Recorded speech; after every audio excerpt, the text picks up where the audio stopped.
Hi guys, I'm Shruti, and for all those of y'all who are new here, I make videos about studying, working and living abroad.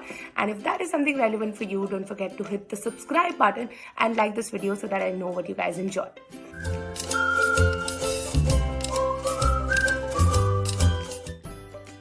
For all those of y'all who have asked me about all the expenses that I've incurred as a master student abroad, this video is for you guys.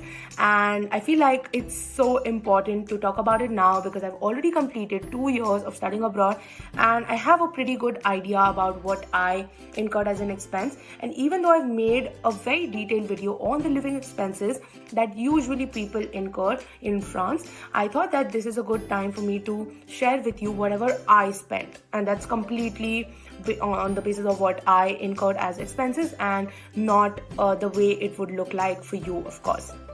So without further ado, let's get started with today's video. So the first thing that you need to know is that the expenses don't really start after you reach the school. There are a lot of expenses that you need to keep in mind before getting to the school. The most major expenses, according to me, are the application fees that you make to the school when you apply to it. Then if the school calls you for interviews, then the tickets and the stay that you need to book when you go to give the interview, especially in ESSEC's case. And then also the enrollment fee after you get into the school, and then the admin fees when it comes to booking the ticket, booking your insurance and stuff like that. So all in all, the most major expense for me was the 5 lakh rupees that I paid as the enrollment fee. And other than that, I would say all included, I spent 1 lakh rupees maximum on all the other things. So 6 lakh rupees was what I spent before I got to ESSEC.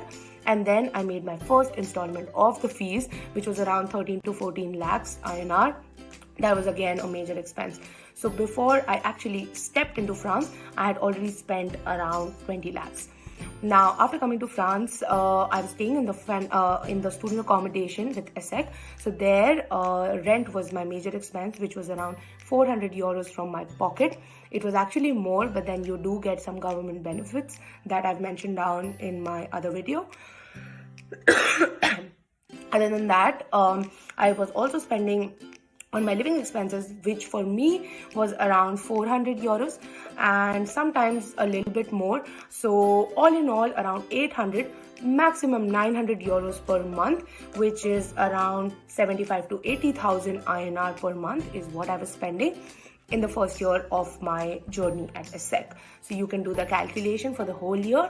Now, when I stepped into the second year, I had to pay the fees for the second year, which is the rest of the 50% of the total fees that you need to give to ESSEC. And that was around 21,000 euros, which is about 17 or 18 lakhs depending on the exchange rate. And once I made that payment, I actually personally decided to move to Paris and continue with my second year. So because of that, my expenses increased. It's not necessary that you decide the same, but for me, I started spending more on living expenses as well as apartment. So for my apartment, I was staying with my friend in a 2-room apartment where I was spending around 600 to 650 euros from my pocket after all the benefits that I got. And for my living expenses, again, everything is slightly more expensive in Paris. So I was spending anywhere around the same amount, which is 600 to 650 euros in living expenses. So anywhere between 1200 to 1300 euros is what I was spending on living expenses. So I just recently completed the whole of the second year in Paris and that has been constant. So that's it. And I feel a little bit of traveling when it comes to traveling from France abroad to Spain, Portugal, wherever I visited, I think I did manage to save a little bit from the same amounts that I mentioned here and there.